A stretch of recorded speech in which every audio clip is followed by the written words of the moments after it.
தமிழகம் எங்கும் கிளைகள் கொண்ட அந்தமால் institute of hotel management and hospital management படிப்பில் சேர்வதற்கான அட்மிஷன் நடைபெறுகிறது.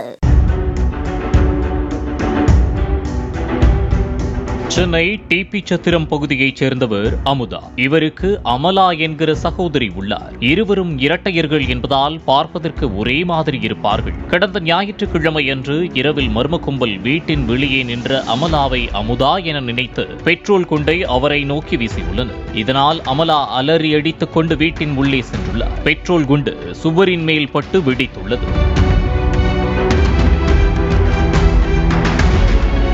விசாரணையில் அதே பகுதியைச் சேர்ந்த ஜண்டா என்கிற சந்தோஷிற்கும் அமுதாவிற்கும் முன்விரோதம் இருந்தது தெரியவந்தது. டிபி சத்திரம் பகுதியில் கஞ்சா புழக்கம் அதிகரிக்க சந்தோஷ் காரணம் எனவும் அமுதா போலீசில் புகார் அளித்ததாக தெரிகிறது. இதனால் ஆத்திரமடைந்த சந்தோஷ் தனது கூட்டாளிகளுடன் அமுதாவின் அக்காவின் கணவர் செந்தில்குமாரை கத்தியால் வெட்டியுள்ளார்.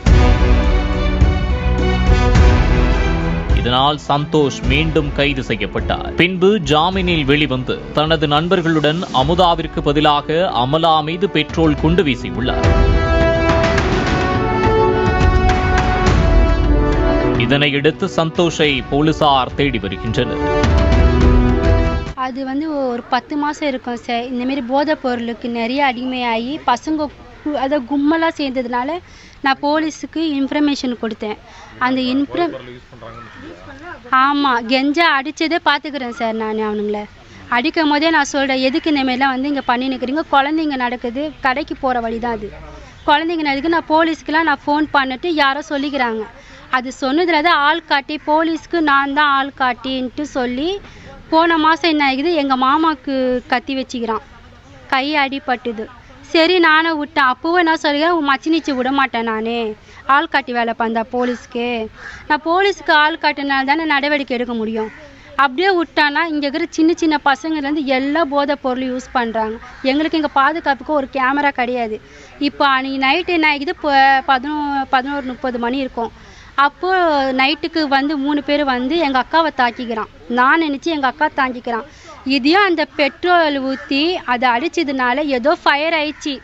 அப்போ என்ன பண்ணுவாங்க, ஒன்றும் பண்ண மாட்டாங்க. அப்போது யாராலையுமே அதை அணைக்கவும் முடியாது. இதையே இவனுங்க போதைப் பொருள் யூஸ் பண்ணிவிட்டு தாக்குதல் லேடிஸ் கிட்ட பண்ணுறதா இருந்தால் என்ன நடவடிக்கை எனக்கு தெரிஞ்சாகும். பாட்டிலில் பெட்ரோல் கலந்து அது துணி இதுவும் சுட்டி அங்கேருந்து அடித்தானுங்க. இவ ஓடி என்னை அமுதான்னு கூப்பிடுறதுக்கும் அதை அடிக்கிறதுக்கும் கரெக்டாக இருந்தது. ஏதோ சொல்லிட்டு போல, அதான் ஆள் காட்டி, போலீஸ்க்கு ஆள் காட்டி நீ இருக்கவே கூடாது இந்த ஏரியாலன்ட்டு அப்படின்னு சொல்லி இது பண்ணோம்.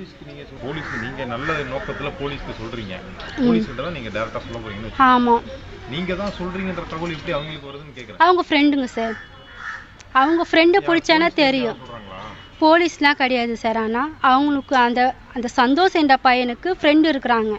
அந்த ஃப்ரெண்டு மூலியமாக தான் இந்த தகவல் தெரியும். ஆமாம், நேற்று ஏன் தெரிஞ்சதுன்னா, நான் இங்கே இருக்கும் போது ஒரு பையன் கத்தி எடுத்துன்னு அங்கே நிற்கிறான். மணி 3 மணி இருக்கும். அப்போ தான் நான் போலீஸுக்கு சொல்லும் போது யாரோ உடனே டக்குன்னு சொல்லி ஸ்டேட்டஸ் வைக்கிறார் அவர். உடனே அந்த ஒரு லேடிஸை கட் பண்ணுற மாரி தொண்டையை மாட்டிக்கினா உனக்கு தான் அது. தமிழகம் எங்கும் கிளைகள் கொண்ட அந்தமால் institute of hotel management and hospital management படிப்பில் சேர்வதற்கான அட்மிஷன் நடைபெறுகிறது.